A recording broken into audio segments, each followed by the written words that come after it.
মিথিলার ঠোঁট নিজের ঠোঁটে ডুবিয়ে প্রায় 5 মিনিট ধরে দখলে রেখেছে আহির। ঠোঁটের নরম স্পর্শ পাওয়ার পরে মিথিলার পরনের শাড়ি একটানে খুলে তার শরীরের সবচেয়ে নরম 2 জায়গায় হাত দিয়ে সবটাই নিজের দখলে রেখেছে সে। মিথিলার পুরো শরীরে ঠোঁটের স্পর্শ দিয়ে নিজের মধ্যকার ক্ষুধা যেন আরও জাগিয়ে তুলছে সে। এর কিছুক্ষণ পরে আহির নিজের পরিহিত পোশাক খুলে মিথিলার ওপর ঝাঁপিয়ে পড়ে নিজের চাহিদা মেটানোতে এতটাই ডুবে গিয়েছিল যে কখন এমন হিংস্র পশুর মতো রূপ ধারণ করেছে সে নিজেই জানে না।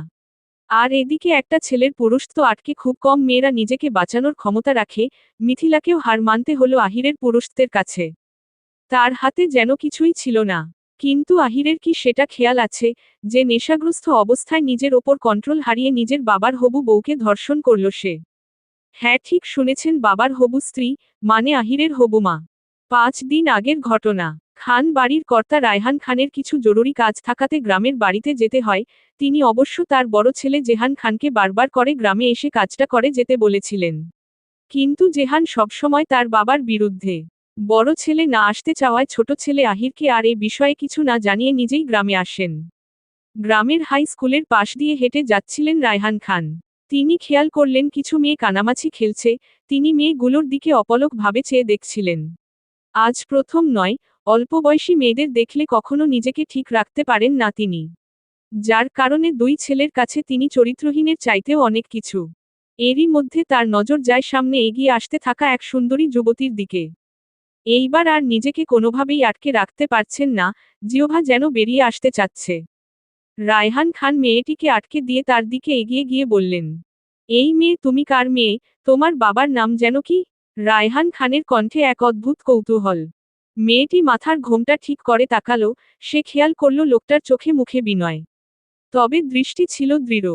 সামান্য মাথা ঝুঁকিয়ে রায়হান খানের উদ্দেশ্যে বলল, আমি মিথিলা, আমার বাবা মা নেই। মামার বাড়িতে থাকি।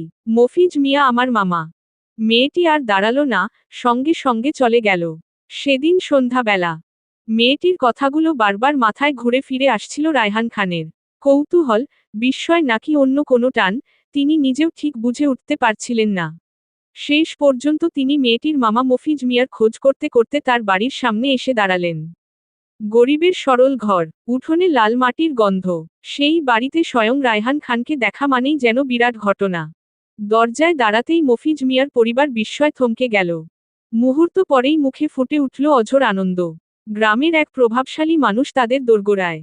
এ যে ভাবতেই পারেনি তারা। মফিজ মিয়া তো খুশিতে প্রায় ঢলে পড়লেন। রায়হান খানকে ভেতরে নিয়ে গেলেন মফিজ মিয়া। রায়হান খানকে এক কাপ চা আর সাথে কিছু নাস্তা এগিয়ে দিল। কিন্তু রায়হান খানের এসব কিছুই চায় না, তার চোখ খুঁজছে অন্য কাউকে। রায়হান খান মফিজ মিয়াকে বললেন, আসলে আমি আপনাদের কিছু কথা বলতে এখানে এসেছি।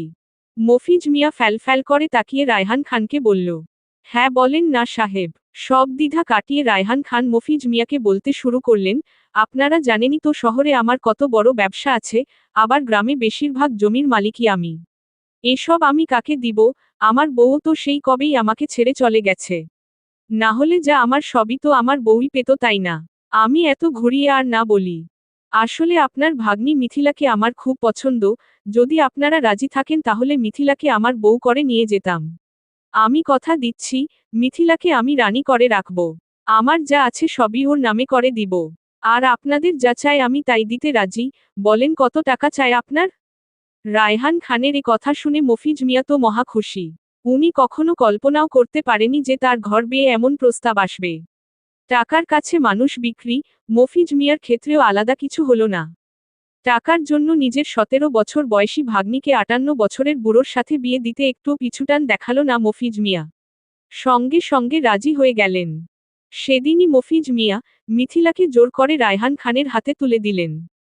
বাবা মা হারা মেয়েটিকে পরিস্থিতির কাছে হার মেনে রায়হান খানের কাছে আত্মসমর্পণ করতে হলো।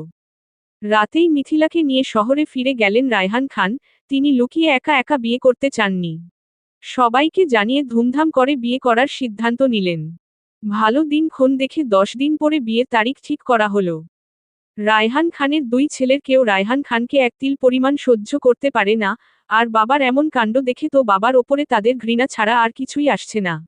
বাবার এমন কাণ্ড দেখে বড় ছেলে জেহান খান আর তার স্ত্রী ইতি তো বাসায় ছেড়ে দিয়েছে। আর এদিকে মিথিলার ওপরে এক অন্যরকম রাগ হলো আহিরের।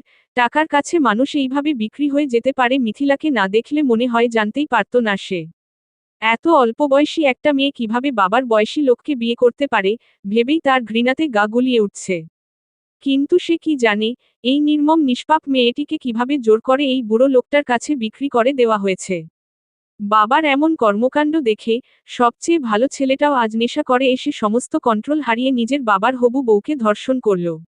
সকালটা যেন অনেক ভারী হয়ে নেমে এসেছে মিথিলার ওপর। রাতের ঠান্ডা বাতাসও কোনোভাবে সেই ভার কমাতে পারেনি। বাড়ির করিডোরে মেঝের ওপর ছড়ানো আলো টুকরো টুকরো হয়ে ঘরে ঢুকছে, কিন্তু সেই আলোতে যেন উষ্ণতা নেই, শুধু এক ধরনের চাপা নীরবতা। মিথিলা আধখোলা চোখে জেগে উঠতেই প্রথমে কিছুই বুঝতে পারেনি।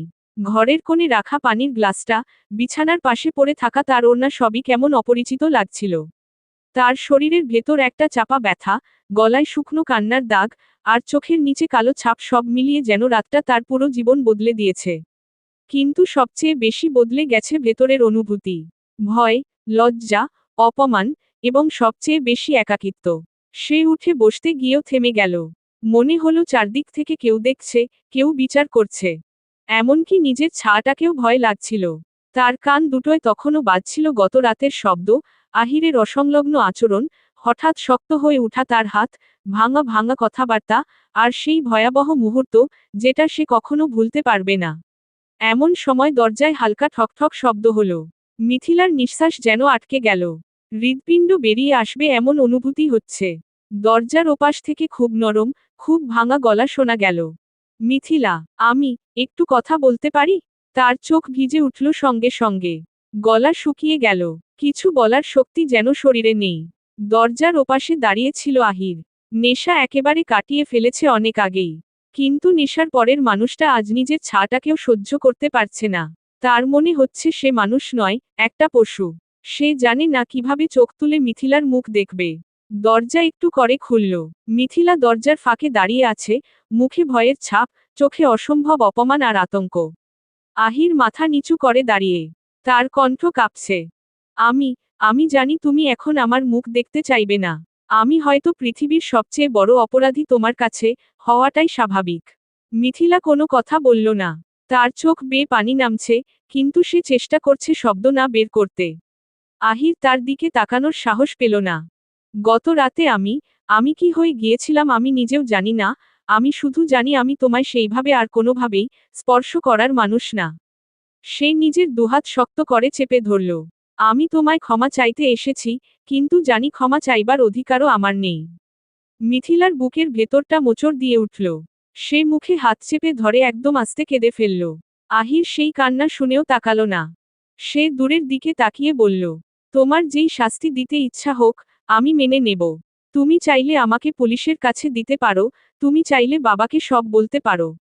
আমি পালাবো না, কিছু বলবো না। তার গলা ভেঙে গেল। কিন্তু তোমার দিকে তাকানোর শ্বাসটুকুও আজ আমার নেই। মিথিলা কাঁদতে কাঁদতে দরজার চৌকাঠ ধরে বসে পড়ল। আজ তার সমস্ত শক্তি ভেঙে চুরমার হয়ে গেছে। আমি বাঁচতে চাই। নিজের অজান্তেই তার মুখ থেকে বেরিয়ে গেল কথাটা। আহির কেঁপে উঠল। এই একটা বাক্যই তাকে ভিতর থেকে ছিন্নভিন্ন করে দিল। সে তাড়াতাড়ি এগিয়ে যেতেই মিথিলা পিছিয়ে গেল। আহির থমকে দাঁড়ালো। তাকে মনে করিয়ে দিল, সে কে, সে কি করেছে। একটু নরম গলায় বলল, আমি আর তোমাকে স্পর্শ করব না। তোমার কাছেও আসব না, কথা বললেও দূর থেকে বলবো। আমি শুধু চাই তুমি ভয় পেয়ে আর একা অনুভব করে যেন কিছু ভুল সিদ্ধান্ত না নাও। রায়হান খানের হবু বউকে যে তার নিজের ছেলে ধর্ষণ করেছে তখনও তিনি কিছু জানে না। এ বিষয়ে তার কোনো ধারণা থাকার কথাই না। ঠিক সেই সময় গ্রামের দিকে রায়হান খান বিয়ের নিমন্ত্রণ করতে ব্যস্ত। মুখে মিষ্টি হাসি, চোখে আনন্দের লোভ, মেয়েটিকে যত্নে রাখবেন বলে মানুষজনের দোয়া নিচ্ছেন। তিনি জানেন না তার অনুপস্থিতিতে কি ভয়ঙ্কর ঘটনা ঘটে গেছে। জানলেও হয়তো থামতেন না, কারণ নিজের লালসা আর ক্ষমতার নেশায় তিনি অন্ধ। দেখতে দেখতে বিয়ের দিন চলে আসলো। মিথিলার সঙ্গে ঘটে যাওয়া সবকে ওই কিছুই আন্দাজ করতে পারেনি। মিথিলা সবসময় সবার সামনে নিজেকে স্বাভাবিক রাখার চেষ্টা করেছে। এতগুলো বছর পর রায়হান খানের জীবন আবার নতুন করে পূর্ণতা পেতে চলেছে, সেটা ভেবে তিনি ভীষণ খুশি। বউ সেজে নিস্তব্ধ হয়ে বসে আছে মিথিলা। লাল শাড়ির ঝলকানিতেও আজ তাকে যেন অন্যরকম সুন্দর লাগছে, একটা অপার্থিব কোমলতা ছড়িয়ে আছে তার চোখে মুখে। কিন্তু সেই সৌন্দর্যের আড়ালে লুকিয়ে আছে গভীর ক্লান্তি, ঠোঁটে নেই সামান্য হাসি, মুখটা শুকনো আর মলিন। চারপাশে বিয়ের কোলাহল, আলো ঝলমল ঘর, তবুও মিথিলার মনে শুধু একটাই ভাবনা, এই বিয়ে তার নিজের ইচ্ছেতে নয়। জোর করে পরানো গয়না আর সাজ যেন বুকে পাথরের মতো ভার হয়ে বসে আছে। তার মনে হচ্ছে, ঘরের প্রতিটা দেয়াল তার দিকে তাকিয়ে আছে। সে বিছানার এক কোণে বসে নিজের হাত দুটো শক্ত করে জড়িয়ে ধরল। সেদিনের রাতের সেই মুহূর্ত তাকে বারবার টেনে নিয়ে যাচ্ছে স্মৃতিতে। সে নিজের মাথা নাড়ল, কিন্তু স্মৃতি থামছে না। তার বুকের ভেতর শুধু একটা কথাই বাজছে, আমি বাঁচতে চাই, আমি কোথাও পালাতে চাই, এই রাক্ষসপুরী থেকে আমাকে যেভাবেই হোক পালাতে হবে। কিন্তু কোথায় যাবে, কে তাকে বিশ্বাস করবে? এখন অনেকটা দেরি হয়ে গেছে, তার হাতে তো আর কিছুই নেই। আবার মামা তো নিজেই তাকে বিক্রি করেছে। বাবা নেই, মা নেই, সে মনে মনে ভীষণ ভেঙে পড়ছে। আহির তখনও বাইরে দাঁড়িয়ে, আহির দরজার সামনে বসে পড়ল। তার শরীর কাঁপছে, চোখ লাল হয়ে আছে। নিজেকে আজ এতটা ঘৃণা করছে যে মনে হচ্ছে মাটির নিচে মিশে যেতে পারে। সে নিজের মাথায় হাত দিয়ে বসে বলল, আমি আর কিছু ঠিক করতে পারবো না, কিন্তু তোমাকে এই নরকের ভেতর আর ফেলতে দেব না। তার চোখে তখন এক ধরনের অদ্ভুত দৃঢ়তা জন্ম নিচ্ছে, যা সেদিনের রাতের ঘটনার মতো নয়।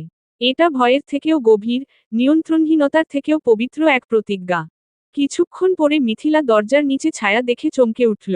খুব সতর্কভাবে দরজা খুলে বাইরে তাকালো। আহির মাথা নিচু করে বসে আছে। তার চোখ দেখে মনে হচ্ছে অনেকদিন ঘুমায়নি।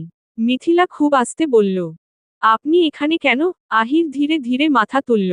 আমি জানি তুমি আমাকে এক মুহূর্তের জন্য তোমার চোখের সামনে দেখতে চাও না। তবুও আমি আজ তোমাকে এই বাড়িতে একা রেখে যাব না। মিথিলার গলা আটকে গেল। একা রেখে যাবেন না মানে, কোথায় নিয়ে যাবেন? আহির চোখ বন্ধ করে ফেলল। তার কণ্ঠ ভাঙা। আমি তোমার দিকে তাকানোর যোগ্য না। আমি জানি আমি তোমায় আঘাত করেছি, কিন্তু আজ থেকে আমি তোমার আর কোনো ক্ষতি হতে দিব না। মিথিলা ঠান্ডা গলায় বলল, আপনি যা করেছেন সেটা কোনোদিন ভোলা যাবে না। আহির উত্তর দিল খুব আস্তে, আমি জানি আর আমি তোমার কাছে কিছু চাইব না, শুধু তোমাকে এখান থেকে বের করতে চাই। মিথিলা অবাক, কোথায় নিয়ে যাবেন? আহির দাঁড়ালো। তার চোখে রাগ, দুঃখ এবং প্রতিজ্ঞার অদ্ভুত মিশ্রণ। যেখানে তোমাকে কেউ বিক্রি করতে পারবে না। যেখানে আমার 58 বছরের বুড়ো বাবা তোমার দিকে তাকাতে পারবে না। যেখানে তুমি অন্তত ভয় ছাড়া নিঃশ্বাস নিতে পারবে।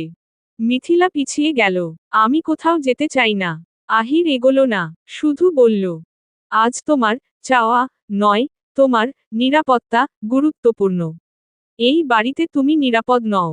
আর আমি তোমাকে আর কোনোদিন অনিরাপদ হতে দেব না। মিথিলা চোখ বড় হয়ে তাকিয়ে রইল। সে বুঝতে পারছে না, এই মানুষটা কি তার ওপর আরো নিয়ন্ত্রণ করতে চাইছে, নাকি সত্যিই তাকে রক্ষা করতে চাইছে। মিথিলা দরজা বন্ধ করতে যাচ্ছিল, ঠিক তখনই কারো পায়ের শব্দ শোনা গেল। আহির চমকে উঠল। এদিকে কেউ আসছে। মিথিলার মুখের রং মুছে গেল। তার শ্বাস আটকে যেতে লাগল। আহির দাঁত চেপে বলল, সময় নেই। মিথিলা পিছু হটল। না, না, আমি তার সামনে যেতে পারবো না, আমি কিছু বলতে পারবো না। ঠিক তখন রায়হান খানের গলা ভেসে এলো, মিথিলা, কোথায় তুমি? মিথিলা থরথর করে কাঁপতে শুরু করল। আহির তার হাত ধরতে গেল, মিথিলা ভয় পেয়ে হাত সরিয়ে নিল। আহির খুব শান্ত, খুব নরম গলায় বলল, তোমাকে আর ভয়ের মধ্যে রাখব না। আজ যাই হোক তুমি এই বাড়িতে থাকছ না। সাহস জোগাড় করে সে মিথিলার হাত ধরে ফেলল। এবার জোরে নয়, শক্ত করে নয়, বরং এমনভাবে, যেন তাকে রক্ষা করতে চাইছে। মিথিলা হতভম্ব হয়ে শুধু তাকিয়ে রইল। রায়হান খানের পায়ের শব্দ কাছে আসছে। আহির নিচু গলায় বলল, চলো। এবং সেই রাতের অন্ধকার আলোয়, আহির মিথিলাকে নিয়ে দৌড়াতে শুরু করল। মিথিলার চোখে ভয়, কান্না, অজানা পথের আতঙ্ক। কিন্তু তবুও সে দৌড়াচ্ছে, কারণ পিছনে ফেলে মানুষটা যাকে আজ থেকে তার স্বামী বলা হবে, সেই আসলে এই নারকীয় জীবনের শুরু। আর সামনে দাঁড়ানো মানুষটা যে তাকে ভেঙে দিয়েছে, আজ সেই মানুষটাই তাকে রক্ষা করতে ছুটছে। বাইরে বের হওয়ার মুহূর্তে মিথিলা শেষবারের মতো পিছনে তাকালো। বাড়িটার ভিতর থেকে ভেসে আসছে রায়হান খানের ডাক। মিথিলা, কোথায় গেলে তুমি? ওই ডাকটা যেন অন্ধকার রাতকে আরো ভীতিকর করে তুলল। আহির নিঃশ্বাস ফেলে বলল, চলো, সময় নেই। দুজনেই শহরের অন্ধকার গলির দিকে দৌড়াতে শুরু করল।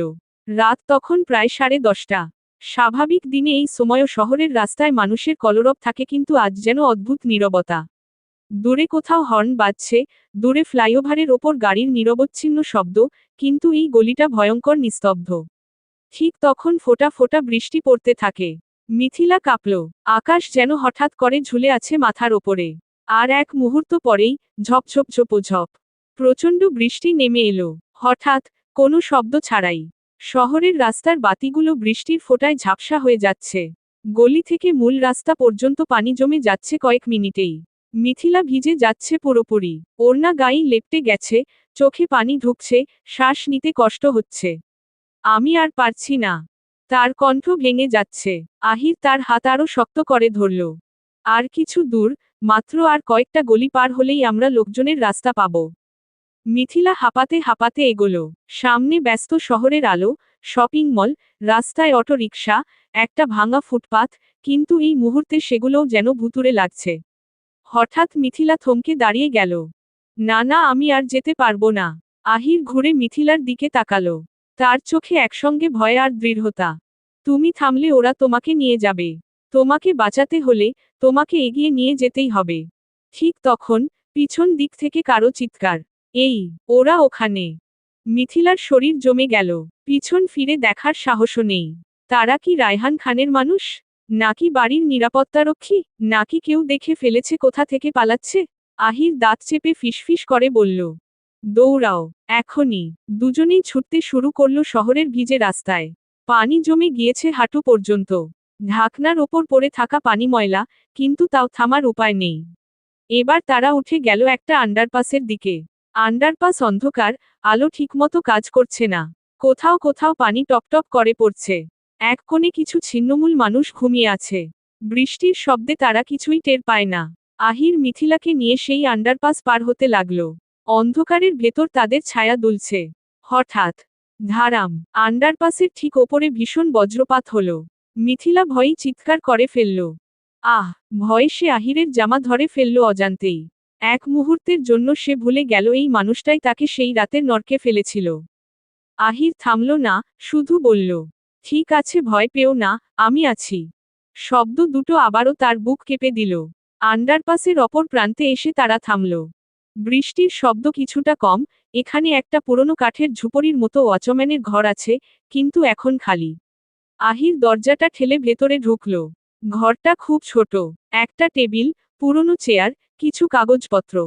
আর ওপরে ছোট্ট একটা টিনের ছাদ। টিনে বৃষ্টির শব্দ ঝমঝম করছে। মিথিলা ভেতরে ঢুকে ঠান্ডায় কাঁপতে লাগল। তার চুল, গলা, হাত সবকিছু কাঁপছে। আহির দূর থেকে তাকালো, কিন্তু কাছে এলো না। একটু দূরে দাঁড়িয়ে বলল, এখানে কিছুক্ষণ থাকো। বৃষ্টি থামলে আমরা আরেকটা জায়গায় যাব। মিথিলা হাত জড়িয়ে বসে রইল। ঠান্ডায় দাঁত কাঁপছে। সে হঠাৎ বলল, আপনি এমন কেন করছেন? আমাকে আপনি কেন সাহায্য করছেন? আহির চোখ নামিয়ে ফেলল। কারণ আমি জানি, তোমার আজ যে ক্ষতি করেছে সে আমি। আমি যদি তোমাকে এই নরক থেকে বের করতে না পারি, তাহলে আমি সত্যিই মানুষ নই। মিথিলা ঠান্ডা গলায় বলল, আমি আপনাকে কোনোদিন ক্ষমা করব না। আহির মাথা নেড়ে বলল, আমি চাইও না। ক্ষমা না হলেও নিরাপত্তা হওয়া জরুরি। ছাদের ওপর বৃষ্টি আবার জোরে নামছে। ঘরটা কেঁপে উঠছে হাওয়ার চাপায়। হঠাৎ, পিছনের দিকের রাস্তা থেকে গাড়ির শব্দ। জোরে ব্রেক কষার আওয়াজ। মিথিলা ভয়ে উঠে দাঁড়ালো। ওরা এসেছে। আহির জানালার ফাঁক দিয়ে দেখে নিল। তার মুখ শক্ত হয়ে গেল। হয়তো তাড়াতাড়ি বের হতে হবে। মিথিলা চোখ বড় করে তাকিয়ে বলল, কোথায় যাব আমরা? আহির তার দিকে তাকালো। চোখে সেই একই দৃঢ়তা। শহরের বাইরে, যেখানে কেউ তোমাকে খুঁজে পাবে না। যেখানে তোমাকে আর কোনোদিন কেনা বেচার মতো দেখা হবে না। মিথিলার নিঃশ্বাস কেঁপে উঠল। আমি আমি কি সত্যিই নিরাপদ থাকব? আহির উত্তর দিল, আমি বেঁচে থাকলে, হ্যাঁ। হঠাৎ বাইরে কারো চিৎকার। এই দিকেই দৌড়াইছে। মিথিলার বুক হাওয়ায় ভেসে উঠল। আহির কাছে এলো না, কিন্তু হাত বাড়িয়ে দিল। চলো, সময় শেষ। মিথিলা দ্বিধায় পড়ে গেল। এই হাত সে ধরবে? এই মানুষটা কি সত্যিই তাকে রক্ষা করতে চাইছে? নাকি এটা তার আরেকটা ভুল সিদ্ধান্ত হতে পারে? ওদিকে বাইরে পায়ের শব্দ বাড়ছে। আহির আবারও বলল, মিথিলা, বিশ্বাস না করলে থেকো, কিন্তু হাঁটতে পারলে চলো, তোমার সময় কমে আসছে। মিথিলা ধীরে ধীরে তার চোখের দিকে তাকালো। বৃষ্টি, অন্ধকার, শহরের রাত, সব মিলিয়ে এই মুহূর্তটা যেন পুরো পৃথিবীকে স্তব্ধ করে দিয়েছে। মিথিলা খুব আস্তে, খুব ধীরে, নিজের ভয় গিলে নিয়ে তার হাতটা এগিয়ে দিল। জনেই দ্রুত বেরিয়ে রাস্তায় দৌড়াতে শুরু করল। শহরের আলো ঝাপসা, রাস্তায় বৃষ্টির প্রতিফলন, দূরে সাইরেনের শব্দ, আর সামনে অজানা একটা পথ। বৃষ্টি তখনও ঝমঝম করে নামছে। মিথিলা আর আহির দৌড়াতে দৌড়াতে একটা পুরনো বাসস্ট্যান্ডের ছাউনির নিচে এসে থামল। রাস্তাঘাট প্রায় ফাঁকা, দূরে পলিথিন ধরে আগুন জ্বালাতে থাকা দুই ভিক্ষুকের ছায়া ছাড়া মানুষ নেই বললেই চলে। মিথিলার হাঁপ ধরা কণ্ঠ এখনো থামছে না। আহির চারদিকে তাকিয়ে খুব দ্রুত ফোন বের করল। ভেজা ফোন, স্ক্রিন কাঁপছে। তবু সে নাম্বার ডায়াল করল। মিথিলা অবাক হয়ে তাকালো। আপনি এখন কাকে ফোন দিচ্ছেন? আসলে আপনার উদ্দেশ্য কি আমাকে বাঁচানো, নাকি অন্য কিছু? আহির বলল, তোমার এরকম মনে হওয়া স্বাভাবিক, কিন্তু আমি সত্যিই তোমাকে সাহায্য করতে চাই। হ্যাঁ, একাই শহর থেকে বের হওয়া সম্ভব না। আমার এমন একজন লাগবে যে শেষ মুহূর্তে বাঁচাতে পারে। মিথিলা কিছু বলার আগেই ওপাশ থেকে কল রিসিভ হলো। হ্যালো, কে মরল? এত রাত 11টায় ফোন দিস কেন? কণ্ঠটা শুনে মিথিলা চমকে উঠল। ছেলে মানুষের গলা, অদ্ভুত মজাদার, যেন ফোন উঠানো মানেই কাউকে টিজ করার সুযোগ। আহির কোনো সময় নষ্ট করল না। লোকেশন পাঠালাম, তাড়াতাড়ি আয়, জরুরি। ওপাশ থেকে হাসির শব্দ। এই, পুলিশ পুলিশ খেলছিস না তো? আবার কি ঝামেলায় পড়লি? আগেরবারের মতো কোনো মেয়ের সামনে হোঁচট খেয়ে পড়ে গেছিস? আহির বিরক্ত হয়ে বলল, সিরিয়াস বলছি, সময় নেই, আসিস। জারিফ আবার হাসল। ঠিক আছে, ঠিক আছে, আসতেছি, কিন্তু যদি দেখি তোর সাথে মেয়ে আছে, তাহলে আগে আমাকে সালাম দিবে। আমি না থাকলে তোরা দুইজন এখনই ভাইরাল হয়ে যেতি। কল কেটে গেল। মিথিলা ভ্রু কুঁচকে তাকালো, এই লোকটাকে? আহির ছোট করে বলল, বন্ধু, তবে একটু মাথা খারাপ, কিন্তু তার চেয়ে ভালো সাহায্য কেউ করবে না। মিথিলা নীরব হয়ে গেল। বৃষ্টির শব্দে চারদিক ভিজে আছে। গলির ওপাশে একটা ভাঙা পোস্টারের নিচে পানির ফোঁটা পড়ছে নিয়মিত। দূরে কোথাও সাইরেন শোনা যাচ্ছে। হয়তো কাছে, হয়তো এখনো দূরে। হঠাৎ একটা হেডলাইট তীক্ষ্ণ আলো ছুড়ে বাসস্ট্যান্ডের কাছে থামল। একটা কালো রঙের গাড়ি, সামনে কার্টুন স্টিকার, পিছনে লেখা, মায়ের দোয়া। গাড়ির দরজা খুলেই বের হলো একজন ছেলে। পাতলা গড়ন, চশমা, চুল এলোমেলো, মুখে বৃষ্টি পড়ছে। সে প্রথমেই মিথিলাকে দেখে দুই হাত মাথায় দিয়ে বলল, ও মা গো, এত সুন্দর মেয়ে নিয়ে পালাস আর আমাকেই ডাকস? আগে দাঁড়া, আমি একটু নিজের চুল ঠিক করে আসি। আহির বিরক্তির সাথে জারিফকে বলল, জারিফ, সিরিয়াস টাইম। জারিফ আকাশের দিকে তাকিয়ে হাত উঁচু করল। আল্লাহ, সিরিয়াস টাইমেই তাইলে মেয়েরা আসে? আমার লাইফে তো এমন একবারও হয় না। মিথিলা এত ভয় আর দৌড়ের পরেও না চাইলেও হালকা হাসি পেল। জারিফ আবার বলল, ওরে বাবা, মেয়ে তো কাপত আছে। তুমি ওরে কি বৃষ্টির ওয়াশ সিস্টেমে ধুইছ নাকি? জারিফ হাততালি দিয়ে বলল, দারুণ। আমি ভাবছিলাম আবার কোনো তুমুল রোমান্টিক ঝামেলায় পড়ছিস। কিন্তু ব্যাপারটা তো আরও ইন্টারেস্টিং। আহির এবার কড়া গলায় বলল, আব্বুর লোক পেছনে আছে, আমাদের শহর থেকে বের হতে হবে। জারিফ, আব্বুর লোক, কথাটা শুনে গম্ভীর হলো এক সেকেন্ডের জন্য, তারপর আবার হাসল। Thika Ake, Garait Utho, Ajakara Masana, Mission Save the Beautiful Lady. গাড়ির ভিতরে আহির আর মিথিলা পিছনের সিটে উঠল। জারিফ ড্রাইভিং সিটে উঠেই বলল, মামা, পেছনে সিটবেল্ট পরো।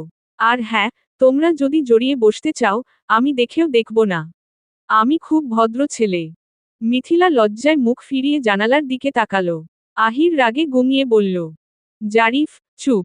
গাড়ি রাস্তায় নামল, বৃষ্টির ফোঁটা উইন্ডশিল্ডে পড়ছে ঘন ঘন। জারিফ ওয়াইপার অন করতে করতে বলল, আরে ভাই, এই শহরে পালাইতে হলে আমাকে ছাড়া হয়? আমি না থাকলে তোরে 5 মিনিটেই পুলিশ ধরে নিত। আহির বলল, পুলিশ না, রায়হান খানের লোক। জারিফ থেমে গেল। তার মুখের হাসি ধীরে ধীরে মিলিয়ে গেল। জারিফ দুই হাত মাথায় দিয়ে বলল, দোস্ত, তুই যে ওই পাওয়ারফুল লোকটার ছেলে, এটা ভাবলেই আমার হার্টবিট লাফায়। কিছুক্ষণ নীরবতা। জারিফ আবার মাথা ঝাঁকিয়ে বলল, তাইলে আরো মজা। মানে ভয়ঙ্কর, মানে দুটোই। হঠাৎ জারিফ রিয়ার ভিউ মিরর দিয়ে মিথিলার দিকে তাকালো। তার চোখে কৌতূহল, কিন্তু মজা মেশানো উষ্ণতা। আপু, ভয় পাচ্ছেন নাকি? মিথিলা চুপ। ভয় পাওয়া নর্মাল, কিন্তু এখানে দাদা আহির ভাই আছে, মানে 75% সময় কাজে লাগে, 25% সময় ঝামেলা পাকায়। আহির জারিফকে ধমক দিয়ে বলল। জারিফ। মিথিলার চোখে হালকা নরম ভাব জন্ম নিল। সময় যতই খারাপ হোক, এই ছেলেটার রসিকতা তার বুকের ভয়ের ভার খানিকটা কমিয়ে দিচ্ছে। রাত গভীর। শহরের শেষপ্রান্তে পৌঁছানোর সাথে সাথে গাড়ির গতি কমিয়ে দিল জারিফ। বৃষ্টির শব্দ আর আগের মতো জোরে নেই। তবে রাস্তা ভেজা, কুয়াশায় ভরা, বাতাসে অজানা ভয় লুকিয়ে। আহির পেছনে থেকে জিজ্ঞেস করল। জারিফ, আর কতদূর? জারিফ চোখ ছোট করে সামনে তাকালো। আর কয়েক মিনিট। বাইরের দিকে একটা পুরনো হোটেল আছে। 24 ঘন্টা খোলা থাকে। খারাপ লোকেরা থাকে না, অন্তত আমার ধারণা। ধারণা? আহির কপাল কুঁচকালো। জারিফ হাসল। আরে ভাই, এই সময় এই বৃষ্টি, এই ঝড়, এই মেয়ের সৌন্দর্য। ধারণা দিয়েই তো চলতে হবে। মিথিলা কিছু বলতে গিয়েও চুপ করে গেল। তার চোখে ভয়, কিন্তু সেই ভয় এখনো আগের মতো ধারালো নেই। জারিফের অবিরাম ঠাট্টা মশকরা তার বুকের ভেতর জমে থাকা আতঙ্ককে একটু করে হালকা করছে। গাড়ি যখন শহরের শেষ ল্যাম্পপোস্ট পেরিয়ে অন্ধকার গ্রাম্য রাস্তার দিকে ঢুকল, তখন হঠাৎ জারিফ বলল। ওই যে, সামনেই হোটেল। দূরে ফুটে উঠল একটা ছায়া। আলো কম, তবে বোঝা যাচ্ছে পুরনো, 3 তলা, সাইনবোর্ডে লেখা, হোটেল স্নিগ্ধ ইন, কিছু বর্ণ নিভে গেছে। জারিফ গাড়ি থামালো দরজার পাশেই। আহিরকে বলল। ওকে ভাই সাবরা, এবার তোদের সেফ হাউস। মিথিলা গাড়িতে বসে হোটেলটার দিকে তাকালো। তার কাঁপুনি ফিরে এলো। অচেনা জায়গা, অচেনা রাত, অচেনা লোক। সে ধীরে বলল, এখানে আমরা নিরাপদ থাকব? আহির প্রথমবার তার দিকে পুরো মুখ ঘুরিয়ে তাকালো। আমি বেঁচে থাকলে থাকবা। যতক্ষণ তুমি আমার সাথে আছো, আমি কাউকে তোমার কাছে আসতে দেব না। মিথিলার বুকের ভেতরটা এক মুহূর্ত থেমে গেল। ভয় আর বিশ্বাস, দুটোই জটলা পাকিয়ে বসে আছে। জারিফ গলা খাকারি দিয়ে বলল। মামা, তোমরা নামবা, নাকি পেছনের সিটে বসেই ভরসার ডায়ালগ শেষ করবা? আহির চোখ টিপে জারিফের দিকে তাকিয়ে বলল। চুপ। হোটেলের ভিতরে 3 জন ঢুকলো ভেজা পায়ের ছাপ রেখে। রিসেপশনে বসে থাকা বৃদ্ধ লোকটা চশমা নামিয়ে তাকিয়ে 3 জনকে বলল। এই সময় রুম লাগবে? জারিফ সামান্য এগিয়ে গিয়ে বলে। হ্যাঁ, একটা রুম লাগবে। আহির জারিফকে বাধা দিয়ে বলল। কি বলছিস, 2টা রুম লাগবে? কিন্তু আহিরের কথা শুনে রিসেপশনের লোকটা না বোধক মাথা নাড়ল। দুঃখিত, আজকে বৃষ্টি কমে যাওয়ার পর 3টা বাস আটকে গেছে। সব রুম ভর্তি, একটাই খালি আছে, টপ ফ্লোরে। আহির আর মিথিলা একসাথে চুপ হয়ে গেল। সেটা দেখে জারিফের মুখে আবার দুষ্টু হাসি ফুটে উঠে যেন কেউ সুইচ অন করেছে। জারিফ দাঁত কেলিয়ে বলল। একটা রুম বললেন, ম্যাজিক। আহির জারিফের কানতে পুরোয় রেগে বম। জারিফ, মুখ বন্ধ কর। বন্ধ করছি, ভাই, বন্ধ করছি। 3 জনের উদ্দেশ্যে রিসেপশনের লোক বলল। নেবেন, নাকি চলে যাবেন? এখন এ জায়গা বাদ দিয়ে অন্য কোথাও যাওয়া মানে ঝুঁকি। রাত প্রায় 12টা। পিছনে রায়হান খানের লোক যে অনুসন্ধান করছে, এটা নিশ্চিত। একমাত্র সুযোগ এখানেই লুকানো। আহির ধীরে বলল, নিব। মিথিলা তার দিকে তাকালো, অস্বস্তি আর ভয় মেশানো গলায় বলল। আমরা 2 জন একই রুমে? আহির একটু থামল। তার গলার স্বর খুব নিচু, কিন্তু স্থির। হ্যাঁ, কিন্তু তুমি নিরাপদ থাকবে। আমি ভেতরে ঢুকলেও আলাদা থাকব। দরজার সামনে ঘুমাবো, তোমাকে কোনো সমস্যায় পড়তে দেব না। জারিফ পাশে দাঁড়িয়ে খুশি খুশি চেহারায় বলল। উহু, কি ডায়লগো! সিনেমা বানানো উচিত। আহির এবার সত্যিই ঘুরে তাকালো। জারিফ, তুই যেতে পারিস এখন। জারিফ ভ্রু তুলে বলল। যাই তো, কিন্তু যাওয়ার আগে তোর বউটাকে শুধু বলি, ভাবি, ভয় পাবেন না। আহির মাঝে মাঝে গাধা হলেও, মানুষটা খারাপ না। ও আপনাকে বাঁচাতে চায়, খুব ব্যাডলি। জারিফের মুখে ভাবি ডাক শুনে মিথিলা একটু অবাক হয়ে তাকালো, কিছু বলতে গিয়েও থেমে গেল। ওর চোখে যেন সামান্য কৃতজ্ঞতা ফুটে উঠেছে। জারিফ আবার বলল। আর কিছু হলে ফোন দিবা। আমার কাজ, বন্ধু আর তার বউকে বাঁচানো। আহির তাকে আরেকবার ধমক দিতেই যাচ্ছিল, কিন্তু জারিফ হাত উঁচু করে বলল। ঠিক আছে ঠিক আছে, আমি যাই। তোরা রুমে যা, আমি বাসায় গিয়ে শুকনো জামা পরে নেই। এই ভিজে শরীর নিয়ে তো আর রায়হান খানের লোকদের সাথে ফাইট করা যাবে না। জারিফ হাসতে হাসতে বাইরে বেরিয়ে গাড়িতে উঠে চলে গেল। টপ ফ্লোরে পৌঁছে দরজা খুলতেই বোঝা গেল। রুমটা ছোট, কিন্তু পরিষ্কার। একটা ডাবল বেড, ছোট কাঠের টেবিল, একটি জানালা, আর একটা জীর্ণ সোফা। মিথিলা ভেতরে ঢুকে থেমে গেল। তার গা ভেজা, ঠান্ডা আরও বাড়ছে, কিন্তু রুমে তুলনামূলক উষ্ণতা আছে। আহির দরজা বন্ধ করে একটু দূরে দাঁড়িয়ে বলল, তুমি বেড শুয়ে পড়ো, আমি ওখানে সোফায় থাকব। মিথিলা কিছুক্ষণ তার দিকে তাকিয়ে রইল।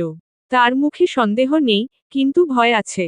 একসাথে একটা অচেনা রুমে, এমন একজন মানুষের সাথে যার কাছে আগের এক রাতের স্মৃতি দুঃস্বপ্ন হয়ে আছে। ভয় হওয়া স্বাভাবিকই। মিথিলা আস্তে বলল, আপনি সত্যিই দূরে থাকবেন? আহির গম্ভীর চোখে বলল, তোমাকে প্রতিশ্রুতি দিলাম, আজ তুমি নিরাপদ থাকবে, আমার কাছ থেকেও। মিথিলার চোখে হঠাৎ পানি জমে উঠতেই সে ঘুরে জানালার পাশে দাঁড়ালো। কিছুক্ষণ নীরবতা। বাইরে ঝিরিঝিরি বৃষ্টি, দূরে কুকুরের ডাক, কুয়াশার মধ্যে আলো ঝাপসা। আহির নিজের ভেজা শার্ট খুলে শুকাতে ঝুলালো। তার শরীরের ওপর কালো পাড়ের দাগ, আগের মারপিটের। মিথিলা সেটা দেখে বলল, আপনার শরীরে এই দাগগুলো কিসের? আহির সামান্য হেসে বলল, এগুলো নতুন না, আমার আব্বুর লোকেরা মারামারি করতে গেলে আমি যখন আটকাতে যাই, তখন শরীরে এমন সামান্য ক্ষত লেগে যায়। আজও বাইরে বের হতে গিয়ে একটু ঝামেলা হয়েছিল। মিথিলা মাথা নিচু করল। জানালার কাছে বৃষ্টির দাগ, তার চোখেও প্রায় একই রকম দাগ। ব্যথার, অপরাধবোধের, ভয় আর অচেনা অনুভূতির। রাত আরও গভীর। আহির সোফায় বসে পড়ল আর মিথিলা বেডের কিনারায়।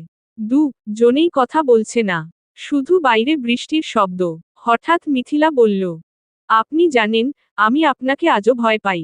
আহির চোখ তুলে তাকালো না, চুপচাপ বলল, জানি, তোমার ভয় পাওয়াটাই নরমাল।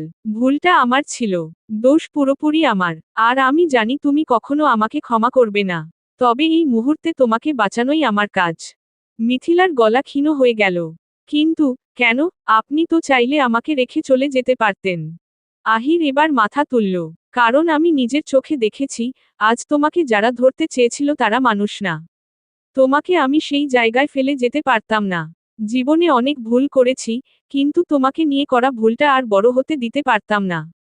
মিথিলার কাঁপুনি ধীরে ধীরে থামছে। তার চোখে জল জমে আছে।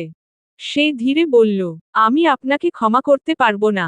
কিন্তু, আপনি আমাকে বাঁচানোর জন্য এত চেষ্টা করছেন, এটা আমি দেখছি। এর জন্য আমি সারাজীবন আপনার ওপর কৃতজ্ঞ থাকব। মিথিলার কথা শুনে আহির কেমন যেন স্থির হয়ে গেল। চোখের ভেতরে কিছু নরম হলো, কিন্তু মুখে প্রকাশ করল না। হঠাৎ নিচে কোথাও দরজা ধাক্কার শব্দ। মিথিলা চমকে উঠল। আহির উঠে দাঁড়ায় জানালার দিকে। তার চোখ সতর্ক হয়ে গেছে। আপনার আব্বুর লোক নাকি? মিথিলার কণ্ঠ কেঁপে উঠল। আহির বলল, শান্ত হও, এটা হয়তো হোটেলের আরেক অতিথি।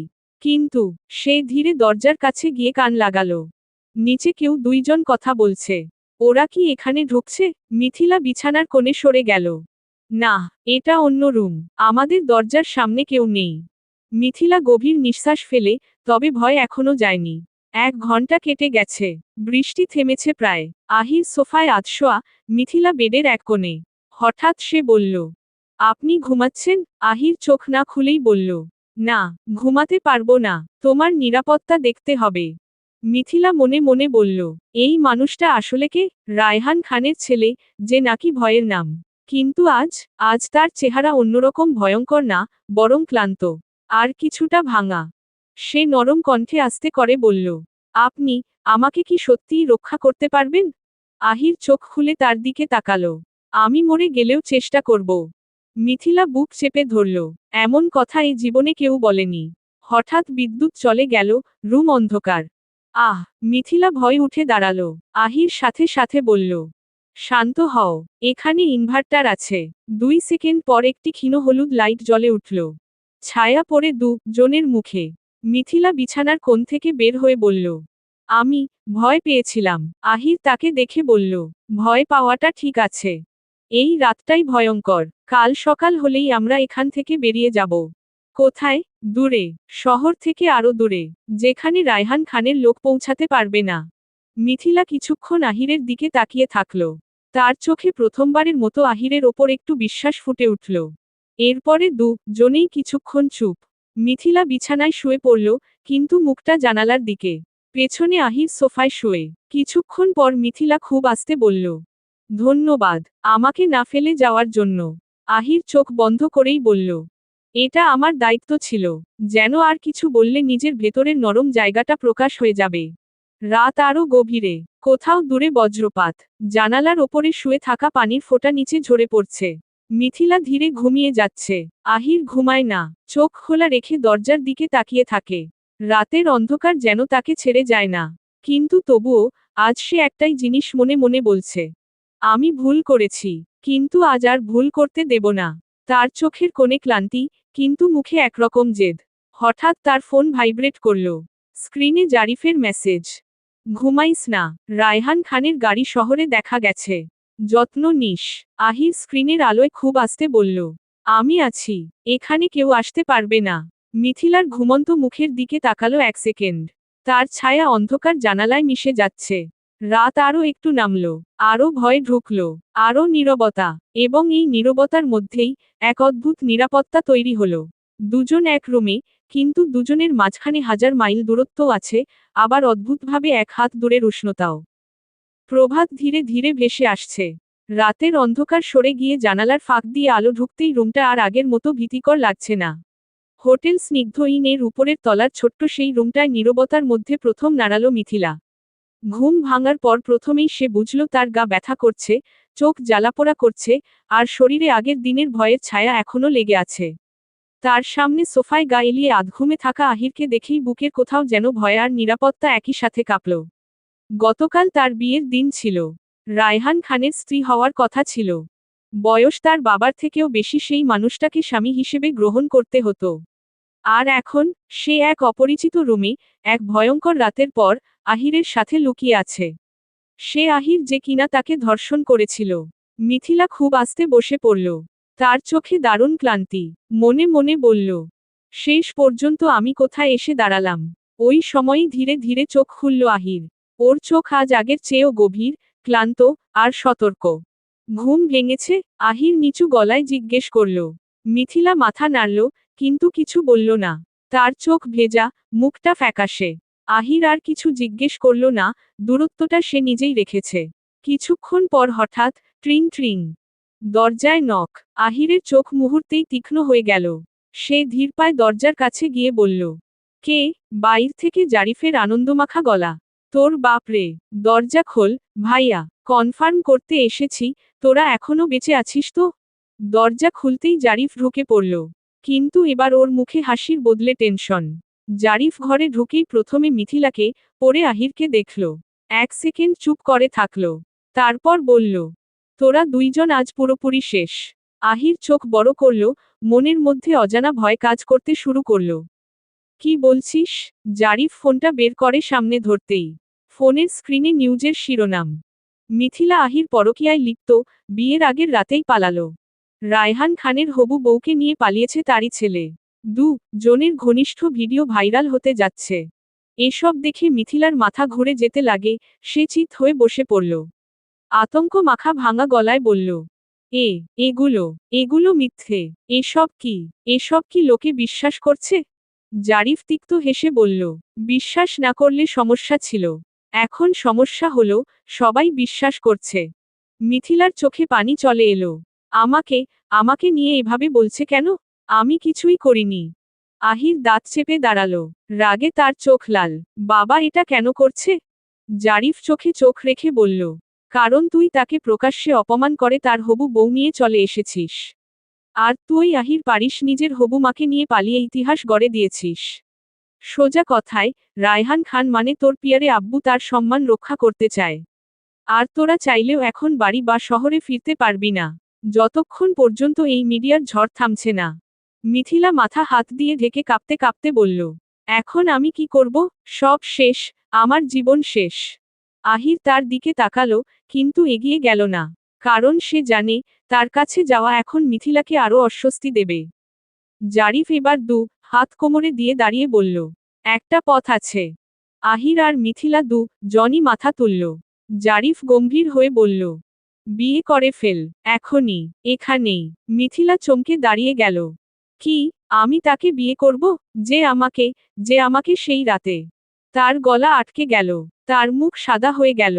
আহির চোখ নিচু করে নিল, তার চোখে গভীর অপরাধবোধের ছায়া। জারিফ ধীরে কাছে এসে বলল, শোনো ভাবি। ভাবি ডাক শুনে মিথিলা কেঁপে উঠল। আমি যা বলছি তা ভালোবেসে বলছি না, পরিস্থিতির কারণে বলছি। তোমরা যদি বিয়ে করো তাহলে চারদিক দিয়ে তোমরা মুক্তি পাবে। এক, পরকীয়ার অভিযোগ মিথ্যে হয়ে যাবে। 2, ভিডিও ভাইরাল দিলে আইনগতভাবে রায়হান খান বিপদে পড়বে। 3, তোদের সেফ রাখা সহজ হবে। 4, তোকে সমাজ অপমান করতে পারবে না। মিথিলা চোখ ভেজা, কাপা কাপা গলায় বলল, আর যদি না করি? জারিফ এক গভীর নিঃশ্বাস ফেলল।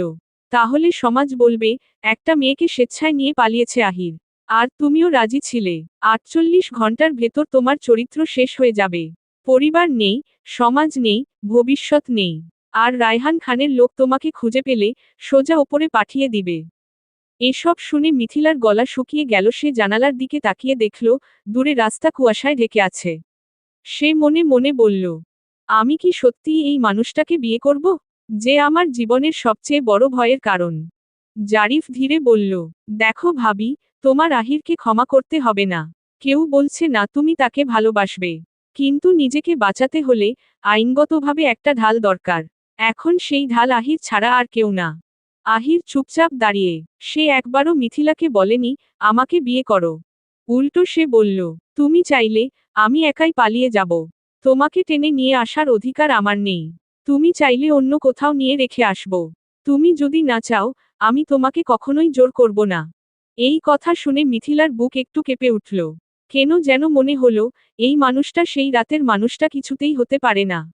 জারিফ চোখ ঘুরিয়ে আহিরকে বলল, ভাই, তুই চুপ। একেই তো একটা অন্যায় করেছিস, আর এখন এই সব সিনেমার ডায়লগও তোকে দিতে হবে না। তারপর মিথিলার দিকে তাকিয়ে বলল, ভাবি, বাস্তবতা কখনো সুন্দর হয় না, কিন্তু টিকে থাকতে হলে সিদ্ধান্ত নিতে হয়। মিথিলা ধীরে চেয়ারে বসে পড়ল। তার হাত কাঁপছে, চোখে ভয়, অপমান, সন্দেহ, ঘৃণা, আবার সামান্য নিরাপত্তা, সব মিলে ঝড় উঠেছে। সে খুব আস্তে বলল, আহির, আপনি কি সত্যি আমাকে সারা জীবন নিরাপদ রাখবেন? আহির খুব ধীরে মাথা তুলল, আর বলল, হ্যাঁ, যতভাবেই পারি, যতদিন বাঁচি, তোমার আর কোনো ক্ষতি হতে দেব না। মিথিলার চোখ দুটো বন্ধ হয়ে গেল। তার দম আটকে এলো। তার পুরো জীবন যেন এক মুহূর্তে ভেঙে পড়ল, আবার দাঁড়িয়ে গেল। অবশেষে সে খুব আস্তে বলল, ঠিক আছে, বিয়ে করব। জারিফ হাত উঁচু করে বলল, আল্লাহ। অবশেষে এই কঠিন একটা সিদ্ধান্ত নিতে মিথিলার বুকের মধ্যে তোলপাড় শুরু হয়ে যায়। মিথিলা ঠোঁট কামড়ে বলল, কিন্তু এটা কোনো সম্পর্ক নয়, কোনো ক্ষমা নয়, এটা শুধু বাঁচার জন্য। আহির খুব ধীরে বলল, আমি জানি। জারিফ ঘড়ির দিকে তাকালো। তাহলে রেডি হও, নিচে কাজ সেরে রেখেছি। লোক ডাকিনি, নিরাপত্তার জন্য। এখনই বিয়ে করে ফেল, এরপর তোদের নিরাপদ জায়গায় নিয়ে যাব। মিথিলা মাথা নিচু করল। তার চোখে জল গড়িয়ে পড়ছে। তার হাত দুটো কাঁপছে। তবুও সে উঠে দাঁড়ালো। কারণ আজ বাঁচার জন্য বিয়ে করা ছাড়া তার আর কোনো পথ নেই। হোটেলের নিচতলায় ছোট্ট, সাদামাটা একটি রুম।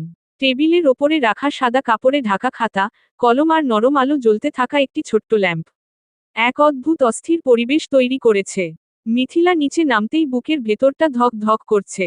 কানে যেন শব্দগুলো বারবার বাজছে, আর তাকে বারবার মনে করিয়ে দিচ্ছে, এটা কোনো সম্পর্ক নয়, এটা শুধু বাঁচার জন্য। জারিফ আগেই সব ঠিক করে রেখেছে। রুমের ভেতরে একজন বৃদ্ধ কাজী সাহেব বসে আছেন। চশমার ফ্রেমটা নাকের আগায়, মুখ ভরা শান্ত ভাঁজ। কিন্তু তার চোখে লুকোনো প্রশ্ন ঝলসে ওঠে, এরা কারা? কেন এইভাবে পালিয়ে বিয়ে করছে? আহির ঢুকে দাঁড়ালো কাজীর সামনে। মিথিলা একটু পেছনে, হাত দুটো মুঠো করে চেপে ধরেছে। হৃৎপিণ্ডটা যেন গলায় উঠে এসেছে। কাজী সাহেব একটু সরু গলায় বললেন, বাবা, তোমাদের পরিচয়পত্র এনেছো? আহির সঙ্গে সঙ্গে পকেট থেকে নিজের জাতীয় পরিচয়পত্র বের করে দিল। জারিফ হালকা হাসি দিয়ে বলল, ওরটা আছে, সব সময় সাথে রাখে। কাজী মাথা নেড়ে মৃদু হাসলেন। ভালো। আর মেয়েটার? এই প্রশ্নে যেন হাওয়ার ঝাপটা লাগল। মিথিলা থমকে দাঁড়িয়ে গেল। তার নিঃশ্বাস আটকে এলো। হঠাৎ সে টের পেল, তার ব্যাগ নেই, কাপড়ের সাথেও রাখা হয়নি, তাড়াহুড়ো করে পালিয়ে আসতে গিয়ে কিছুই আনতে পারেনি। এক মুহূর্তের জন্য সবকিছু ঝাপসা হয়ে গেল, আবার বয়সের ভাবনা মাথায় আসতেই তার বুক কেঁপে উঠল। কিন্তু তখনই আরেকটা স্মৃতি ঝলকে উঠল। গতকাল, ঠিক গতকালই তো তার 18 বছর পূর্ণ হয়েছে। সে চোখ বড় করে তাকালো। যেন নিজের বয়সটা এতদিন সে হিসেবই করেনি, ভাবার সময়ও পায়নি। মিথিলা খুব ধীরে বলল, আমার পরিচয়পত্র নেই, আমরা তাড়াহুড়ো করে পালিয়ে এসেছি। তবে সে থেমে গেল, শ্বাস নিয়ে বলল, গতকালই আমার 18 বছর পূর্ণ হয়েছে। এখান থেকে আমাদের গ্রাম বেশি দূর না, গ্রামের স্কুল থেকে আমার জন্মসনদ পাওয়া যেতে পারে। দরকার হলে এখনই কাউকে বললে নিয়ে আসা যাবে। কাজী একটু অবাক হয়ে তাকালেন। তারপর নরম গলায় বললেন, তোমার জন্মতারিখ মুখে বলতে পারো? মিথিলা তার হাতের আঙুল দুটো চেপে ধরে ফিসফিস করে বলল তার জন্ম তারিখ। কণ্ঠটা এতটাই কাঁপছিল যে জারিফ এগিয়ে এসে পাশে দাঁড়ালো। কাজী একটু ভেবে বললেন, মেয়েটার বয়স 18 না হলে এই বিয়ে আমি করতে পারতাম না। কিন্তু সে যদি নিশ্চিতভাবে বলে, আর তার গ্রামের স্কুলে নথি থাকে, তাহলে সমস্যা হবে না। পরে জন্মসনদ এনে ফাইলে যোগ করে নেবে। আহির তখন পর্যন্ত একটাও শব্দ বলেনি। সে শুধু মিথিলার দিকে তাকিয়েছিল। তার চোখে স্পষ্ট ভয়, কিন্তু তার ওপর কোনো চাপ নেই। কাজী আবার বললেন, মেয়ে, তুমি কি নিজের ইচ্ছায় এই বিয়ে করছো? মিথিলা একটু চুপ রইল, কাঁপতে থাকা শ্বাস নিয়ন্ত্রণে আনল। তারপর ধীরে বলল, হ্যাঁ, আমি স্বেচ্ছায় এই বিয়ে করছি। আহির মাথা নিচু করল। জারিফ আর চোখে তাকিয়ে ফিসফিস করল, দেখলেন তো, পুরো শাহরুখ খানের মতো, কবহি হা, কবহি না, ভাইয়া। মিথিলার মুখে 1 সেকেন্ডের জন্যও হাসি আসেনি। কিন্তু পরিবেশটা একটু হালকা হলো। কাজী নথিতে কলম ছুঁয়ে বললেন, তাহলে শুরু করা যাক। বাইরে কুয়াশা, ভেতরে সাদা লাইট আর কলমের খসখস শব্দ। জীবনের সবচেয়ে খারাপ রাত পেরিয়ে আজ মিথিলা অন্য এক ঝড়ের ভেতর পা রাখতে যাচ্ছে। তার বয়সের প্রথম সকালেই সে এমন এক সিদ্ধান্ত নিয়েছে যা তার পুরো ভবিষ্যৎ বদলে দেবে। আর সেই মুহূর্তে আহির শুধু নীরবে প্রতিজ্ঞা করল, সে তার দেওয়া প্রতিশ্রুতি ভাঙবে না। এরপরে দুইজনের 3 কবুলে বিয়ে সম্পূর্ণ হল। কাজীর কলমের শেষ দাগটুকু খাতায় পড়ে যেতেই নীরব রুমটা কেমন ভারী হয়ে উঠল। এ যেন কিছুক্ষণের মধ্যেই একটা মেয়ের সম্পূর্ণ ভবিষ্যৎ নতুন নামের নিচে বাধা পড়ে গেল। মিথিলার বুকের ভেতর শব্দ হচ্ছিল ধুক, ধুক, ধুক, তার সারা শরীর ঠান্ডা। কিন্তু তবুও 3 বার উচ্চারিত সেই কণ্ঠ, কবুল, কবুল, কবুল, জীবনের সবচেয়ে কঠিন সিদ্ধান্তটাকে সিলমোহর করে দিল। অথচ আহিরের কণ্ঠে একটুও দ্বিধা ছিল না। বরং তার চোখে সেই মুহূর্তে ছিল তীব্র অপরাধবোধ আর একটাই প্রতিজ্ঞা, এই মেয়ের আর কোনো ক্ষতি হতে দেব না। বিয়ে শেষ, কিন্তু শান্তি নয়, নতুন ঝড় সামনে। বিয়ের পরপরই আহির চাইল মিথিলাকে নিয়ে শহর থেকে অনেক দূরে, ভিন্ন জেলায় চলে যেতে। তার মাথায় শুধু একটাই ভাবনা, তার বাবা রায়হান খানের হাত যেন তাদের কোনোভাবেই না ছোঁয়। কিন্তু জারিফ দরজার সামনে হাত মেলে দাঁড়িয়ে বলল, ব্যাটা, হিরো হইস না। দেশ ছেড়ে পালালে শান্তি পাবি ভাবছিস? তোর আব্বু যার ক্ষমতা, তোকে ধরে আনবে 3 ঘন্টার ভিতর। আহির জারিফের দিকে তাকালো, চোখে ক্রোধ জমে আছে। তাহলে কি করব? এই মেয়েটা আমার সাথে থাকলে বিপদে পড়বে। জারিফ এবার প্রথমবারের মতো সিরিয়াস হয়ে বলল, বিপদে পড়বে যদি তুই পালাস। কিন্তু তুই যদি নিজের বাড়িতে গিয়ে দাঁড়াস, তখন তোর আব্বু মুখ বন্ধ করে রাখতে বাধ্য হবে। কারণ তোরা এখন স্বামী স্ত্রী। আইনের কাগজে সিল মারা আছে। মিথিলা নিঃশব্দে দাঁড়িয়ে সব শুনছিল। তার মাথা ঘুরছিল, আর বুক ভারী হয়ে আসে। সে ফিসফিস করে বলল, বাড়িতে গেলে তারা কি আমাদের মেনে নেবে? জারিফ ছোট করে হেসে চোখ টিপল, তোমাকে নয় ভাবি, অন্তত নাটক করে হলেও তোর শ্বশুর তোমাদের মেনে নেবে। কারণ মিডিয়ার সামনে তার মুখ রাখতেই হবে। আহির কিছু বলল না, কিন্তু তার চোখে যে ভয়ের ছায়া, তা স্পষ্ট বলে দিচ্ছিল, যতই সে শক্ত হোক, বাবার সামনে দাঁড়ানো আজ তার জন্য যুদ্ধের সমান। বাড়িতে ঢোকার মুহূর্তেই আহির অনুভব করল, এ বাড়িটা তার জন্য আর আগের মতো নেই। দরজার সামনে দাঁড়িয়ে থাকা গার্ডদের চোখে অদ্ভুত পরিবর্তন। ব্যাপক কৌতূহল, নোংরা সংশয়, আর খবরের শিরোনামে যেভাবে ছেলেকে পশুর মতো দেখানো হয়েছে, তার পুরো ছাপ লাগানো দৃষ্টি। মিথিলা মাথা নিচু করেছিল। তার কাঁধ কাঁপছিল, শাড়ির আঁচল ভিজে ছিল চোখের পানিতে। তারা ভিতরে ঢুকতেই রায়হান খান ধীর পায়ে তাদের দিকে এগিয়ে এলো। তার মুখ আগুনের মতো লাল। কিন্তু আশ্চর্যভাবে তিনি চিৎকার করলেন না। তিনি থামলেন, সামনে এসে দাঁড়ালেন। আর একটা জোরে শ্বাস নিয়ে বললেন, বিয়ে করেছিস শুনলাম। আবহাওয়ায় হিম নেমে গেল। মিথিলা মনে করল, এই মানুষটা এখনই তাকে মেরে ফেলবে। কিন্তু রায়হান খান ঠান্ডা গলায় বললেন, যেহেতু ঘটনা জানাজানি হয়ে গেছে, তোদের মেনে নেওয়া ছাড়া উপায় নেই। জারিফ পেছনে থেকে ফিসফিস করে বলল, নাটকের অস্কার এই মানুষটারই পাওয়া উচিত। রায়হান খান এবার মিথিলার দিকে তাকালেন। তার চোখে ছিল দহন, অপমানের ছুরি, আর এক ধরনের হিসেবি হাসি। এই বাড়িতে থাকতে হলে নিয়ম মানতে হবে। আমি চাই না আমার সম্মান আর একবার নষ্ট হোক। তুমি এখন আমার পুত্রবধূ, তাই সম্মান নিয়ে থাকো। মিথিলার বুকের ভেতরটা একটু ধক করে উঠল, কিন্তু তার মুখে কোনো শব্দ এল না। সে জানত, এ বাড়িতে সে কেবলই একটা বোঝা, একটা বাধ্যতামূলক সম্পর্ক। এরপরে কেটে গেল 1 মাস, 1টা মাস, 30টা দিন, অগণিত রাত। মিথিলা নিজেকে বন্ধ করে রেখেছে নিজের রুমে। সে আহিরের দিকে তাকায় না, তার সাথে হাসে না, সে একটুও বিশ্বাস করে না তাকে। তার চোখে আহির এখনো সেই রাতের অপরাধী, যে তার জীবন নষ্ট করে দিয়েছে। তবুও আহির প্রতিদিন তার দরজার সামনে 1 গ্লাস পানি রেখে যেত, খাবার রেডি রাখত। রাতে বাথরুমের সামনে দাঁড়িয়ে থাকত, যাতে মিথিলা ভয় না পায়। রাতে বাইরে বজ্রপাত হলে দরজার ওপাশে চুপচাপ বসে থাকত, শুধুই যেন সে জানে, আমি দরজার এপাশেই আছি। মিথিলা এসব কিছুই বলেনি, কিন্তু সে এসব দেখেছে, দেখে গভীর রাতে কাঁদেছে। আহির কখনো কাছে আসে না, কখনো স্পর্শ করে না, কখনো কোনো দাবিও করেনি, কিন্তু তার চোখে একটা কথা বারবার ঝলসে উঠত, আমি তোমাকে কষ্ট দেব না, শুধু নিরাপদ রাখব।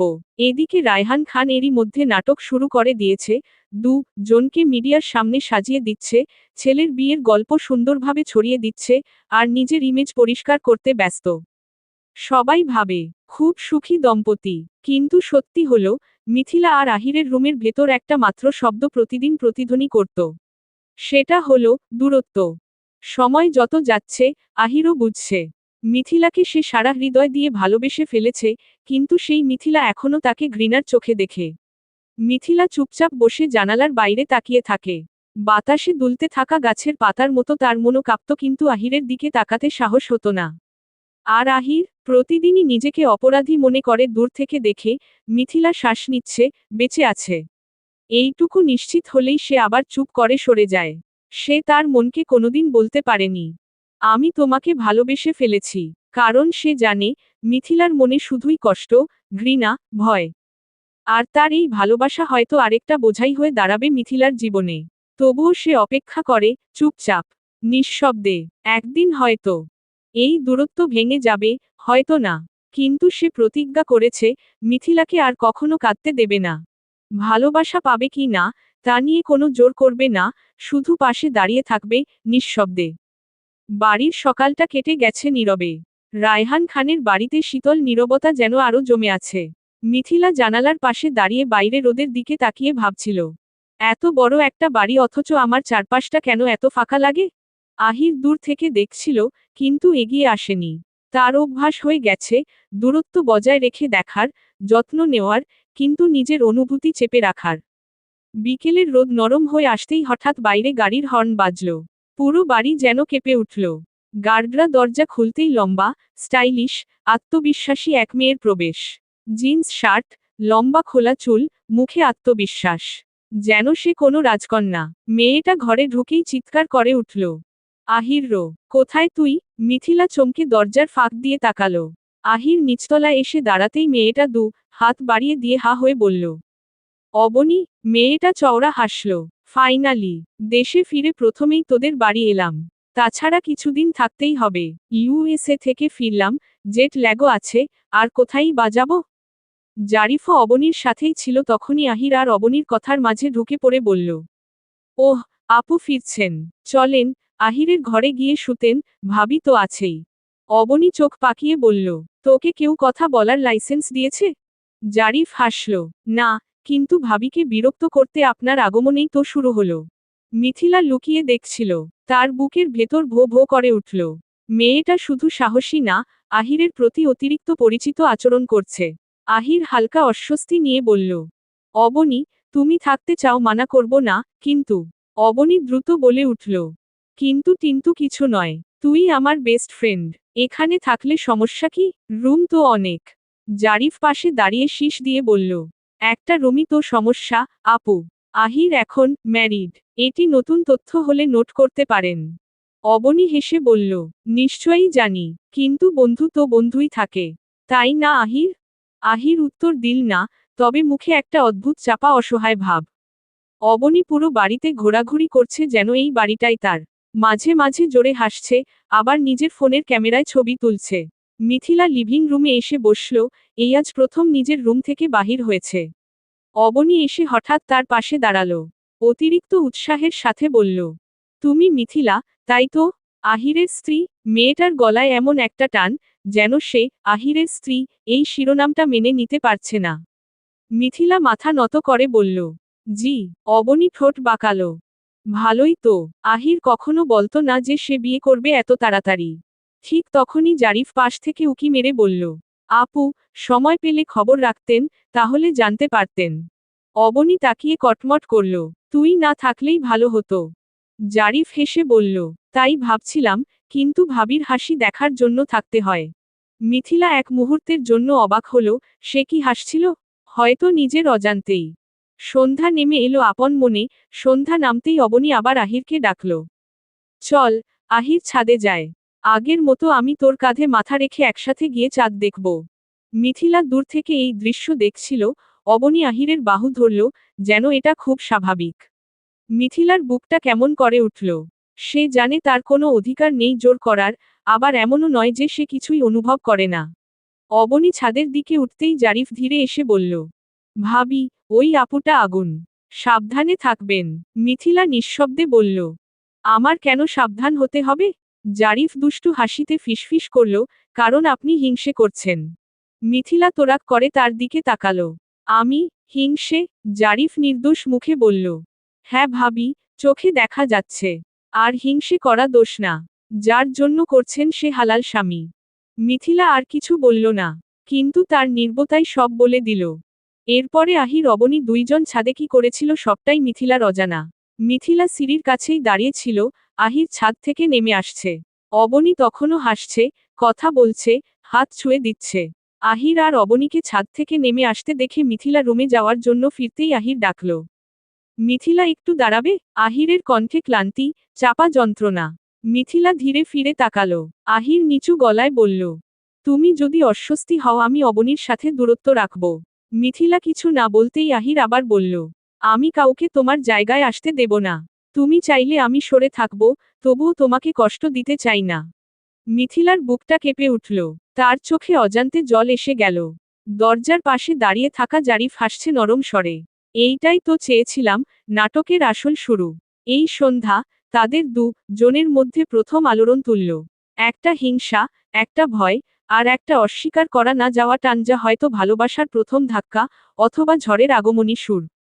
সময় কারো জন্যই থেমে থাকে না। 1 মাস, 2 মাস, ধীরে ধীরে 4 মাস পেরিয়ে গেল। কিন্তু অবনী, তার আহিরের গায়ে পড়া ভাব একটুও বদলালো না। দেশে এসে সোজা আহিরদের বাড়িতে এসেছে, এখনো ফিরে যাওয়ার নাম নেই। বরং দিনের পর দিন আহিরের চারপাশে ঘুরছে, হাসছে, কথা বলছে, নিজের উপস্থিতিটা বুঝিয়ে দিচ্ছে। আর মিথিলা? সব দেখেও কিছু বলে না, কিন্তু বুকের ভেতরটা টকটক করে জ্বলে। আহির যতই এড়িয়ে চলে, অবনী ততই কাছে আসতে চায়। লিভিং রুমে হোক, ডাইনিং টেবিলে হোক বা ছাদে। অবনী সবসময় আহিরের আশপাশেই। মিথিলা দেখে, কিন্তু কিছুই বলে না। কারণ সে কথা বলার মতো জায়গা নিজের জন্য দাবি করেনি কখনো। তবু ভালো লাগুক বা না লাগুক, এই মেয়েটা তার স্বামীর পাশে এমন স্বাভাবিকভাবে দাঁড়ালে কেন জানি মিথিলার বুকের ভেতর কেমন করে ওঠে। সে চুপ করে থাকে। আর চুপ করে থাকা মানুষরা আসলে সবচেয়ে বেশি কষ্ট পায়, কেউ সে ব্যথা দেখে না। এক সন্ধ্যা, আকাশে কালো মেঘ জমে উঠেছে। বাতাসে হালকা গুঞ্জন। বৃষ্টি নামবে, এটা বুঝতে কারো ভুল হওয়ার কথা নয়। ডাইনিং টেবিলের পাশে দাঁড়িয়ে ছিল মিথিলা। অবনী আহিরের পাশে দাঁড়িয়ে হাসছে, আর আহিরের মাথা নেড়ে বলছে, আহির, আজ রাতে ছাদে বারবিকিউ করব। তুই বউয়ের আঁচলে ঢোকবার কথা একেবারে বলবি না কিন্তু। অবনী কথা বলতে বলতে আহিরের কাঁধে হাত রাখল। মিথিলা আর সহ্য করতে পারল না। দৃষ্টি নিচু করল, নীরবে সরে গেল। কেউ খেয়াল করল না, কেউ ডাকল না, কেউ দেখল না, তার বুকের ভেতরটা কি ভীষণভাবে ব্যথা করছে। মিথিলা সিঁড়ি বেয়ে উঠতে উঠতে ভাবছিল, আমার জায়গা কোথায়? আমি আসলে কার? আবার ভাবছে, আমারই বা এত খারাপ লাগছে কেন? মিথিলা, তুই কিছুতেই ভুলে যেতে পারিস না। উনি তো সে যে তোর জীবন পুরোপুরি শেষ করে দিয়েছে। তার পা আপনা আপনি ছাদের দিকে চলে গেল, আকাশে তখন মেঘের নাচন। বাতাসে ঠান্ডা হাওয়া। মিথিলা রেলিং ধরে দাঁড়িয়েছিল, চোখ বন্ধ করে। আর তখনই ঝমঝম করে বৃষ্টি নামল। সে নড়ল না। মাথা উঁচু করে বৃষ্টিকে মুখে নিতে লাগল। মনে হলো, এই বৃষ্টি হয়তো তার বুকের ভারটা একটু হলেও ধুয়ে দেবে। অবনীর সাথে কথা বলতে বলতে হঠাৎ আহির খেয়াল করল, মিথিলা কোথায়? সে তাড়াতাড়ি চারদিকে তাকালো। না, রুমে নেই, নিচতলায় নেই, আঙিনায় নেই। তার বুক ধক করে উঠল। বৃষ্টির শব্দ বাড়ছে, এই কথা ভেবেই আহির ছুটে গেল সিঁড়ির দিকে। ছাদে পৌঁছে সে থমকে দাঁড়ালো। মিথিলা একা, ঠিক রেলিংয়ের ধারে। বৃষ্টিতে একদম ভিজে গেছে। চুল, জামা, মুখ, সব ভেজা। কিন্তু সে নড়ছে না। মুখে অদ্ভুত শান্ত আর ভিতরে দহন। আহির কাছে গিয়ে বলল, তুমি এখানে, এভাবে ভিজছ কেন? ঠান্ডা লেগে যাবে, চলো নিচে যাই। মিথিলা কোনো উত্তর দিল না। চোখের কোণে জমে থাকা জল বৃষ্টির পানির সাথে মিশে গেল। আহির একটু জোরে বলল, শুনছ না, এভাবে দাঁড়িয়ে থেকে ভিজছ কেন? মিথিলা এবার ধীরে মাথা তুলল। চোখের ভিতর লুকানো কষ্টটা এড়ানোর উপায় ছিল না। তাতে আপনার কি? তার কণ্ঠ ভেজা, ভাঙা, তবু তীক্ষ্ণ। আপনি আপনার অবনীর কাছে যান। আহির পুরো হতভম্ব, সে ভ্রু কুঁচকে বলল, তুমি এটা বললে কেন? মিথিলা মুখ ঘুরিয়ে নীরবে দাঁড়িয়ে রইল। আহির এবার হালকা হাসির মতো একটা চাপা কণ্ঠে বলল, তুমি কি জেলাস? মিথিলা চোখ বড় করে তাকালো। আহির খুব শান্ত গলায় বলল, আমি তোমারকে, ধর্ষণকারী ছাড়া তো কিছুই না, তাই না? শব্দগুলো ছুরি হয়ে ঢুকে গেল মিথিলার বুকে। এক মুহূর্ত দাঁড়িয়ে থাকার পর, হঠাৎ মিথিলা এগিয়ে এসে আহিরকে শক্ত করে জড়িয়ে ধরল। তার কণ্ঠ কেঁপে উঠল, আপনি কি সত্যি কিছুই বুঝেন না? বৃষ্টির শব্দ যেন থেমে গেল। আহির স্থির হয়ে দাঁড়িয়ে রইল। হাত দুটো মাঝাকাশে ঝুলে রইল। সে ধীরে জিজ্ঞেস করল, কি বুঝব? মিথিলা সাথে সাথে সরে গেল। চোখ মুছে বলল, কিছু না, কিছুই না। তারপর ঘুরে নিচে নামতে লাগলো দ্রুত পায়ে।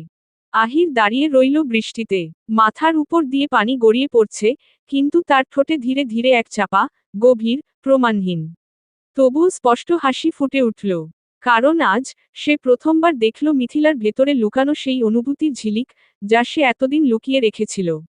এটা হয়তো ভালোবাসা না, কিন্তু ভালোবাসার আগমনী সুর ঠিকই বেজে উঠেছে।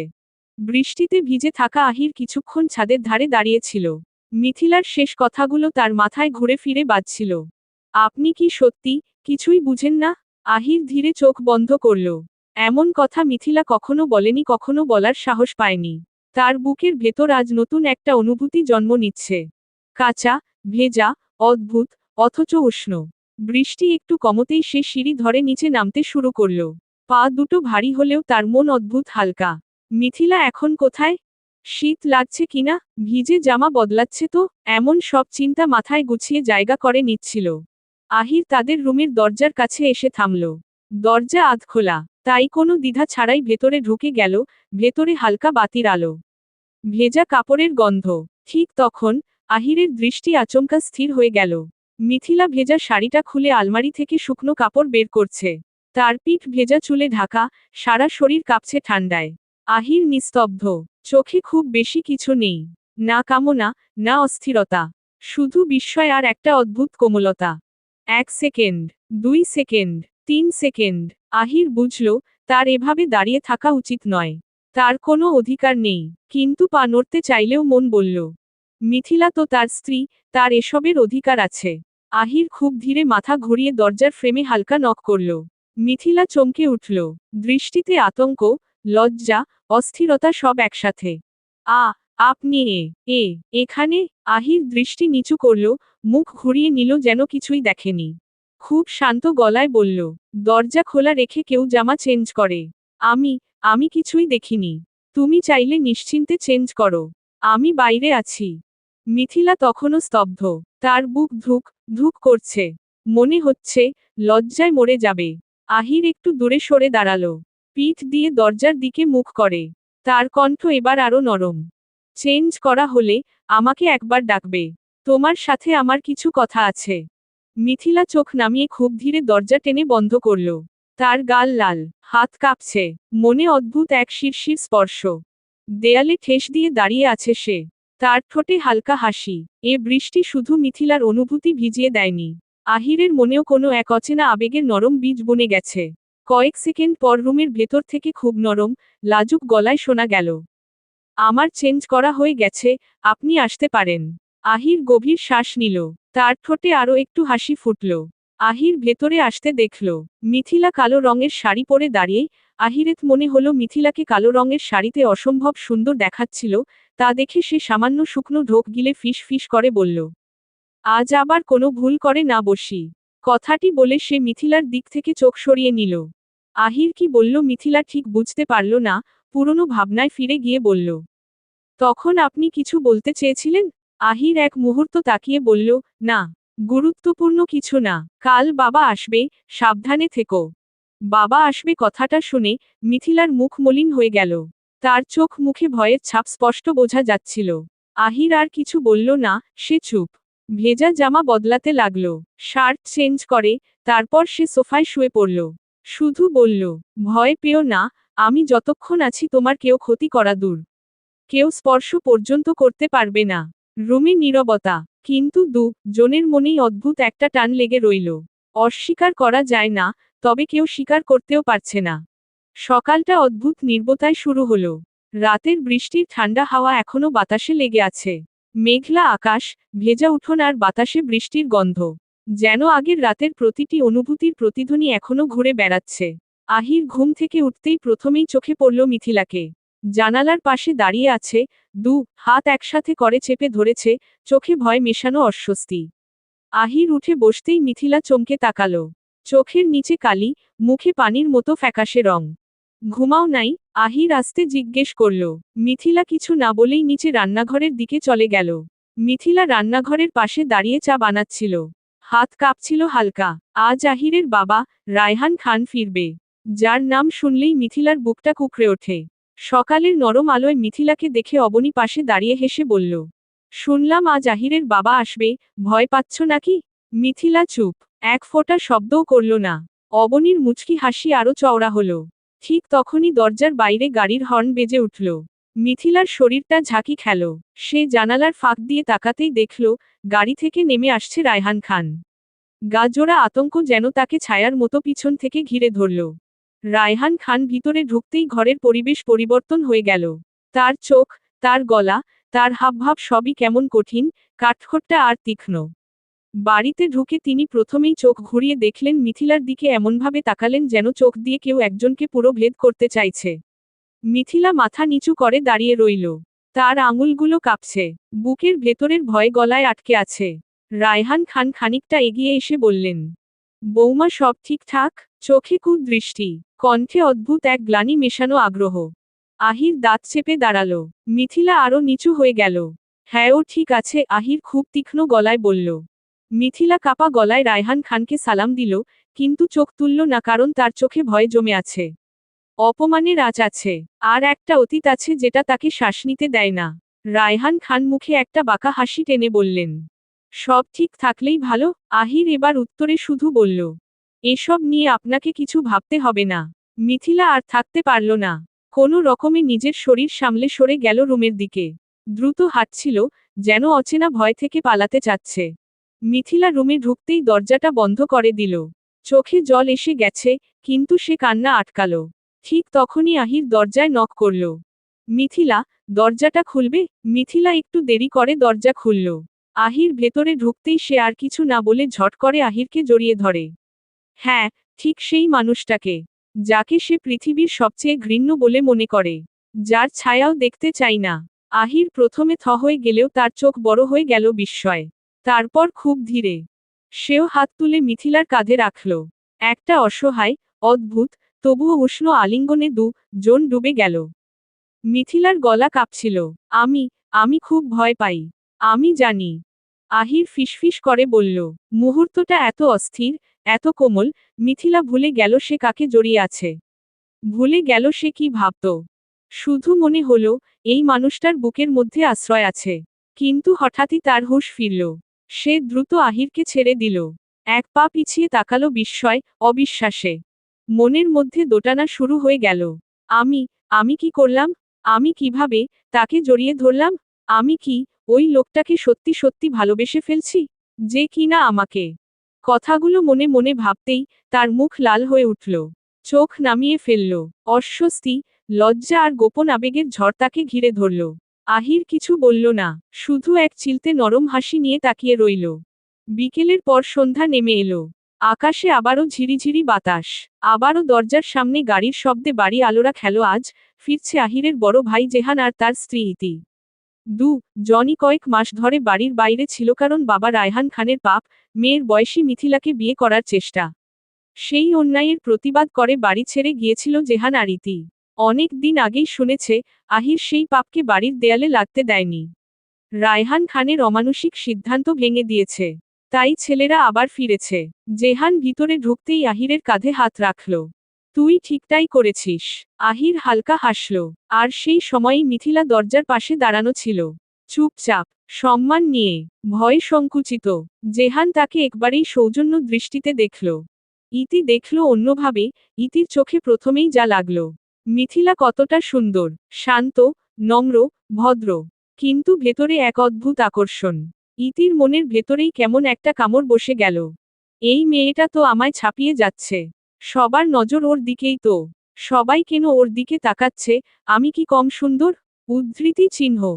ইতির ঠোঁটে জোর করে হাসি ফুটল। কিন্তু অন্তরে তুলকালাম হিংসা। ইতি এমন মানুষ যে যা বলবে, সে তাই বিশ্বাস করবে। নিজের মাথা নেই তেমন, বোকা টাইপের। কিন্তু হিংসা, তা আছে জন্মগতভাবে। জেহান শান্ত গলায় মিথিলাকে বলল, তুমি আরাম করে থেকো, ভয় পেও না।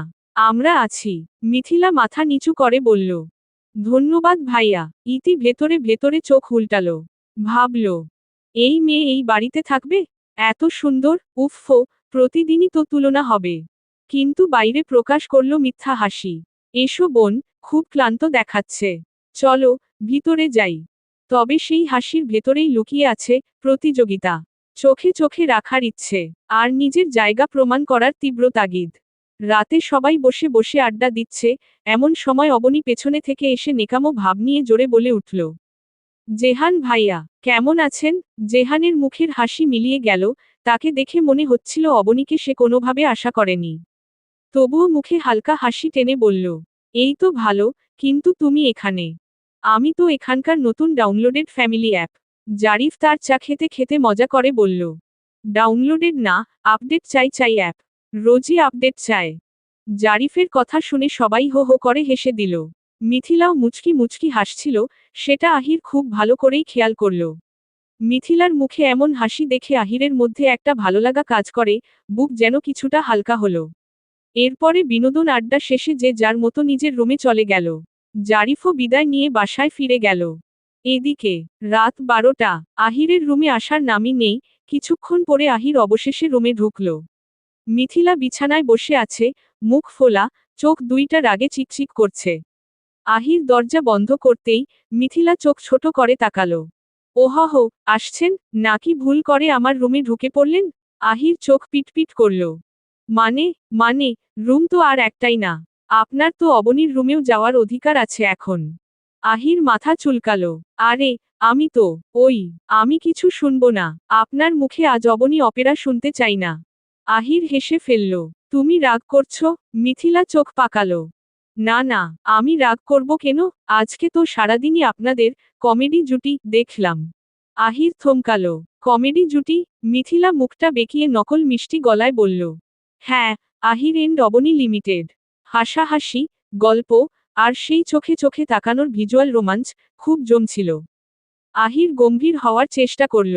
তুমি একটু বেশি ভাবছ। মিথিলা ফিসফিস করে বলল, হ্যাঁ, ওইটাই তো সমস্যা। আমি কম ভেবে উল্টা বেশি দেখেছি। আহির এগিয়ে এসে বিছানার পাশে বসল। দেখেছ মানে? মিথিলা ভয় লজ্জায় একটু গলা নামিয়ে বলল, যা দেখার দেখেছি। আহির হেসে বলল, আমি তো সবার সাথেই এমন। মিথিলা চোখ বড় করে উঠল। ওমা, তাহলে তো ভালোই। বাড়িতে আরও 4-5 জন মেয়ে ডাকলে আপনি খুশিতে লাফ দিয়ে উঠবেন। আহির হাসি চেপে বলল, আমি কি পাগল? মিথিলা হাত তুলে বলল, আপনি তো আজ অবনী সার্টিফাইড হাসিমুখে ছিলেন। আমি দেখেছি, কেউ মজা করলে আপনি দাঁত পর্যন্ত দেখিয়ে হাসছেন। আহির এবার সত্যি বিভ্রান্ত। আমি দাঁত দেখিয়েছি? মিথিলা হাত দিয়ে নকল মাপ দেখালো। এত, পুরো 32টা দাঁত নিয়ে। আহির একটু নরম হলো। মিথিলা, তুমি হিংসা করছো? মিথিলা চোখ উল্টালো। আরে না না, আমি তো খুবই শান্ত মেয়ে।